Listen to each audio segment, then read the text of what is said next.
ನೋಡಿ ಫ್ರೆಂಡ್ಸ್, ಅಲ್ಲಿ ರೋಡಿನ ಬಾಡಿ ಕಟ್ಸ್.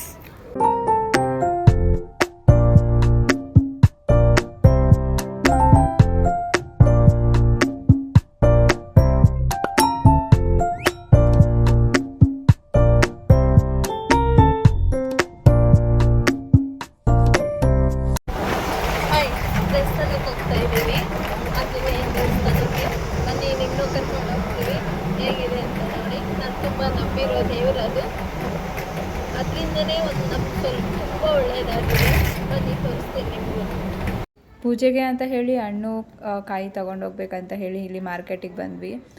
ಬಾಳೆಹಣ್ಣು ಮತ್ತು ಹೂವಿನ ಹಾರ ಮತ್ತು ಆಮೇಲೆ ಗಂಧದ ಕಡ್ಡಿ ಕರ್ಪೂರ ತೊಗೊಳ್ಳೋಣ ಅಂತ ಹೇಳಿ ಬಂದ್ವಿ ಇಲ್ಲಿ. ಆದರೆ ಹೂವಿನ ಹಾರದ ರೇಟ್ ಕೇಳಿ ತುಂಬ ಶಾಕ್ ಆದೆ. 500 ರೂಪಾಯಿ ಅಂತೆ ಒಂದು ಹಾರ, ಒಂದು ತೆಂಗಿನಕಾಯಿ 75 ರೂಪಾಯಿ ಅಂತೆ. ನಿಜ ಬೆಲೆ ಎಲ್ಲ ತುಂಬ ಜಾಸ್ತಿ ಆಗಿದೆ. ಅದಾದಮೇಲೆ ಅದನ್ನು ತಗೊಂಡು ಬಸ್ ಹತ್ಕೊಂಡು ದೇವಸ್ಥಾನದ ಕಡೆಗೆ ಹೊರಟ್ವಿ. ನಾವು ಹತ್ತಿದ ಬಸ್ಸಲ್ಲೇ ಸರ್ಪ್ರೈಸಾಗಿ ನಮ್ಮ ಆಂಟಿ ಮತ್ತು ಅವ್ರ ಮಗಳು ಕೂಡ ಬಂದಿದ್ಲು. ಅದಾದಮೇಲೆ ಹಾಗೆ ಮಾತಾಡಿಕೊಂಡು ಬಸ್ ಸ್ಟಾಪ್ ಹತ್ರ ಇಳ್ದು ಇಲ್ಲಿ ನಡ್ಕೊಂಡು ಹೋಗ್ತಾ ಇದ್ದೀವಿ ದೇವಸ್ಥಾನ ಹತ್ರಕ್ಕೆ. ಇಲ್ಲಿಂದ ಆಲ್ಮೋಸ್ಟು 1 ಕಿಲೋಮೀಟ್ರ್ ಆರ್ 1.5 ಕಿಲೋಮೀಟ್ರ್ ಏನೋ ನಡ್ಕೊಂಡು ಹೋಗಬೇಕು ದೇವಸ್ಥಾನಕ್ಕೆ. ಸುತ್ತ ತೋಟ, ಮಿಡಲಲ್ಲಿ ಇರೋ ಮನೆ ಅಂತದಿದು. ಜೊತೆಗೆ ಹಳೆ ಕಾಲದ ಕಾರ್ ಬರುತ್ತಲ್ಲ, ಆ ರೆಟ್ರೋ ಕಾರ್ ಕೂಡ ಅಲ್ಲಿತ್ತು. ಅದನ್ನ ನೋಡಿ ಹಾಗೆ ಮಾತಾಡಿಕೊಂಡು ಮುಂದೆ ಹೋಗ್ತಾ ಅಲ್ಲೇ ಭತ್ತ ಮತ್ತು ರಾಗಿ ಎಲ್ಲ ಬೆಳೆದಿದ್ರು. ಅದನ್ನೆಲ್ಲ ನನ್ನ ತಂಗಿಗೆ ತೋರಿಸ್ಬಿಟ್ಟು ಹೇಳ್ತಾಯಿದ್ದೆ. ಅವಳಿಗೆ ಗೊತ್ತಿಲ್ಲ, ಅವಳು ಸಿಟಿಯಲ್ಲಿ ಇರೋದ್ರಿಂದ ಅದ್ರ ಬಗ್ಗೆ ಸ್ವಲ್ಪ ಗೊತ್ತಿರಲಿಲ್ಲ. ಕೇಳ್ತಾಯಿದ್ಲು, ಹಾಗೆ ಹೇಳ್ತಾಯಿದ್ದೆ. ನಾವು ಹೋಗೋ ಹಿಂದಿನ ದಿನ ಮಳೆ ಬಂದಿತ್ತು ಅನಿಸುತ್ತೆ. ಫುಲ್ಲು ಕೊಳ್ಳಗಳ ಥರ ಆಗೋದಿತ್ತು, ಜಾರ್ತಿತ್ತು ಕೂಡ. ಹುಷಾರಾಗಿ ಹೋಗ್ತಿದ್ವಿ. ಇನ್ನೇನು ರೀಚ್ ಆದ್ವಿ ನೋಡಿ. ಸುತ್ತಮುತ್ತ ಹೆಂಗಿದೆ. ಫೈನಲಿ ದೇವಸ್ಥಾನ ತಲುಪಿದ್ವಿ. ಒಳಗಡೆ ಹೋಗಬೇಕು. ಆದರೆ ನಮ್ಮಮ್ಮ ಅವ್ರಿಗೋಸ್ಕರ ವೇಟಿಂಗ್.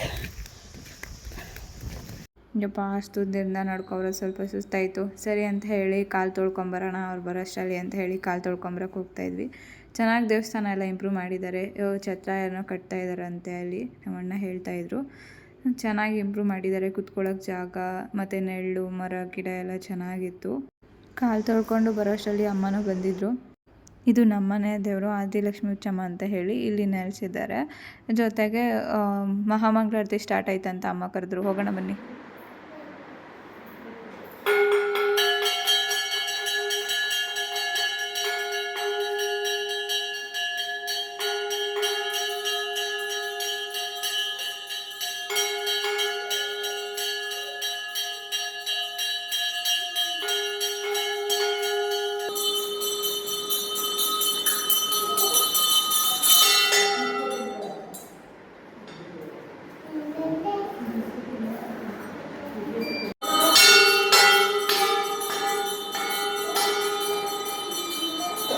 ನೋಡಿದ್ರಲ್ಲ ಪೂಜೆ ಎಲ್ಲ ಹೆಂಗಾಯ್ತು ಅಂತ ಹೇಳಿ. ದರ್ಶನ ಮಾಡ್ಕೊಳ್ಳಿ, ನಿಮಗೂ ಬಜರಂಗಿ ಒಳ್ಳೇದು ಮಾಡಲಿ.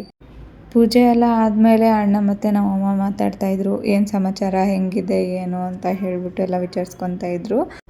ಎಲ್ತೆಲ್ಲ ಹೆಂಗಿದೆ ಏನು ಅಂತ. ಆದಿತ್ಯ ಬಿರ್ಲಾ ಕಂಪ್ನಿಯವರು ಎಷ್ಟು ಚೆನ್ನಾಗಿ ಮಾಡಿದ್ದಾರೆ.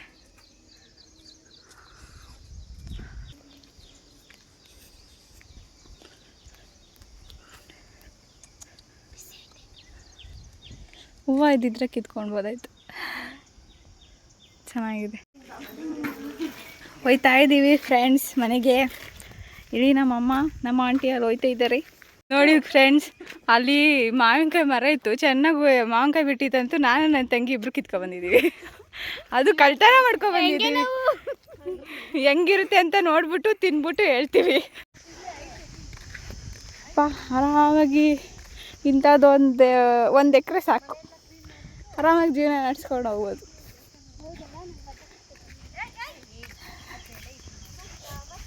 ಏನಂತೀರಾ ಫ್ರೆಂಡ್ಸ್? ನಿಮಗೂ ಹಂಗೆ ಅನಿಸುತ್ತಾ? ಕಮೆಂಟ್ ಮಾಡಿ. ಅಪ್ಪ ನಡ್ಕೊಬರೋಷ್ಟರಲ್ಲಿ ಸಾಕಾಗೋಯ್ತು.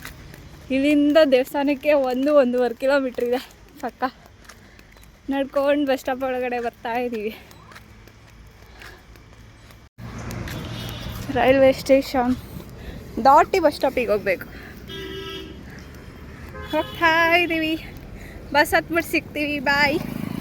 ಅಲ್ಲಿಂದ ಬಿಡದಿ ಬಸ್ ಬಂತು. ಬಿಡದಿಯಿಂದ ಕೆಂಗೇರಿ ಬಂದು ನಮ್ಮ ಮನೆ ಸೈಡಿಗೆ ಬರ್ಬೋದು ಅಂತ ಹೇಳಿ ಆ ಬಸ್ ಹತ್ಕೊಂಡ್ವಿ. ಸರಿ, ನಿಮಗೆ ಬಿಡದಿಯಲ್ಲಿ ಬಸ್ ಹತ್ತಿದ್ಮೇಲೆ ಸಿಗ್ತೀನಿ. ಫುಲ್ಲು ಎಲ್ಲ ಸುಸ್ತಾಗ್ಬಿಟ್ಟು ಬಿಡದಿಯಲ್ಲಿ ಬಸ್ ಹತ್ತಿದ್ದೀವಿ. ಆಲ್ಮೋಸ್ಟ್ ಇವಾಗ ಕೆಂಗೇರಿ ರೀಚ್ ಆಗಿದ್ದೀವಿ. ಫುಲ್ ಟ್ರಾಫಿಕ್ ಮಾತ್ರ ಕೆಂಗೇರಿಯಲ್ಲಿ. ಬಸ್ ಇಳಿದು ಬಸ್ ಸ್ಟಾಪ್ ಹತ್ರ ಹೋಗಿ ಉತ್ರಳ್ಳಿ ಸೈಡಿಗೆ ಬಸ್ ಹತ್ತನ ಅಂತ ಹೇಳಿ ಹೋಗ್ತಾ ಇದ್ವಿ. ಇದು ಯಾವಾಗ ಇಷ್ಟು ಚೆನ್ನಾಗಾಯ್ತೋ ಗೊತ್ತಿಲ್ಲ. ಸರಿ, ನಾವಿವಾಗ ಫೈನಲಿ ಬಂದು ಬಸ್ ಸ್ಟಾಪ್ ಹತ್ರ ತಲುಪಿದ್ರಿ. ಒಳಗಡೆ ಹೋಗಿ ಬಸ್ ಹತ್ತಬೇಕು ಅಷ್ಟೇ.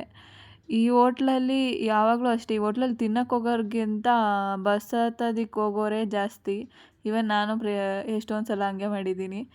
ಇಲ್ಲಿ ನಮ್ಮ ಆಂಟಿ ಮತ್ತು ನನ್ನ ತಂಗಿ ಬೇರೆ ಕಡೆ ಬಸ್ ಹತ್ತಬೇಕಿತ್ತು. ನಮ್ಮ ಕಡೆ ಬಸ್ ಬಂದಿತ್ತು. ನಾನು ನಮ್ಮಮ್ಮ ಹತ್ತು ಕೂತ್ಕೊಂಡು ಮಾತಾಡ್ತಾಯಿದ್ವಿ. ತುಂಬ ಶೆಕೆ ಅಲ್ವಾ, ಅಯ್ಯಪ್ಪ ಎಷ್ಟೊತ್ತಾಯ್ತಲ್ವ ಬಸ್ ಹತ್ತೋದಕ್ಕೆ ಅಂತ ಹೇಳ್ತಾಯಿದ್ರು. ನಮ್ಮ ಅಡ್ಡ ಗೈಸ್, ನಾವು ಕಾಲೇಜಲ್ಲಿ ಇದ್ದಾಗ ಇಲ್ಲೆಲ್ಲ ತಿರುಗಿದ್ವಿ ಚೆನ್ನಾಗಿ. ನಾನು ನನ್ನ ಫ್ರೆಂಡ್ಸ್ ಎಲ್ಲರೂ. ಇದೆಲ್ಲ ಹಳೆ ಓಲ್ಡ್ ಮೆಮೊರೀಸ್ ನಾನು ಏನು ಮಾಡಿದ್ದೆ. ತುಂಬ ಏರಿಯಾ ಡೆವಲಪ್ ಆಗಿದೆ, ತುಂಬ ಅಂದರೆ ತುಂಬಾ ಆಗಿದೆ. ನಾವು ಕಾಲೇಜಿಗೆ ಹೋಗ್ಬೇಕಾದ್ರೆ ಇದ್ದಿದ್ದು, ನಮ್ಮ ಕಾಲೇಜೇ ಡೆವಲಪ್ ಆಗಿದೆ ಅಂದಮೇಲೆ ಏರಿಯಾ ಡೆವಲಪ್ ಆದರೆ ಇದಿಲ್ಲ ಚಿಂತೆ ಇಲ್ಲ. ನಮ್ಮ ರೋಡಿನ ಬಾಡಿ ಗಾರ್ಡ್ಸ್ ಸ್ಕ್ವಾಡ್ಸ್ ಎಲ್ಲ ನಾವು ಬರ್ತಾಯಿದ್ರೆ ಸೈಲೆಂಟಾಗಿ ಮನೆಗೆ ಹೋಯ್ತವ್ರೆ. ಹೆಲೋ ಪಾಪ ಮುನ್ಸ್ಕೊಂಡ್ಬಿಟ್ಟಿದೆ ನನ್ನ ಮೇಲೆ. ಫೈನಲಿ ಗಾಯ್ಸ್ ಮನೆಗೆ ಬಂದಿದ್ದೀವಿ. ತುಂಬ ಸುಸ್ತಾಗ್ತಾಯಿದೆ. ಮನೆಗೆ ಹೋಗಿ ಆರಾಮಾಗಿ ಸ್ವಲ್ಪ ರೆಸ್ಟ್ ಮಾಡಿ ಬೇರೆ ಕೆಲಸಗಳಿದ್ದಾವೆ ಮಾಡಬೇಕು. ಇಲ್ಲಿಗೆ ಈ ವಿಡಿಯೋನ ಎಂಡ್ ಮಾಡ್ತೀವಿ. ಬಾಯ್, ಟಾಟಾ ಮಮ್ಮಿ, ಬಾಯ್ ಬಾಯ್. ಇವತ್ತಿನ ವಿಡಿಯೋ ಇಲ್ಲಿಗೆ ಎಂಡ್ ಮಾಡ್ತಾಯಿದ್ದೀನಿ. ಪ್ಲೀಸ್ ನಮ್ಮ ಚಾನಲ್ನ ಸಬ್ಸ್ಕ್ರೈಬ್ ಮಾಡ್ಕೊಳ್ಳಿ. ಇದೇ ಥರ ವಿಡಿಯೋಗಳು ಇನ್ನೂ ಚೆನ್ನಾಗಿರೋ ವಿಡಿಯೋಗಳನ್ನ ಮಾಡಿ ಹಾಕ್ತೀವಿ. ನೋಡೋಕ್ಕೆ ನಮ್ಮ ಚಾನಲ್ನ ಸಬ್ಸ್ಕ್ರೈಬ್ ಮಾಡ್ಕೊಳ್ಳಿ. ಇವತ್ತಿನ ಕತೆ ಇಷ್ಟೇ. Tata, bye bye.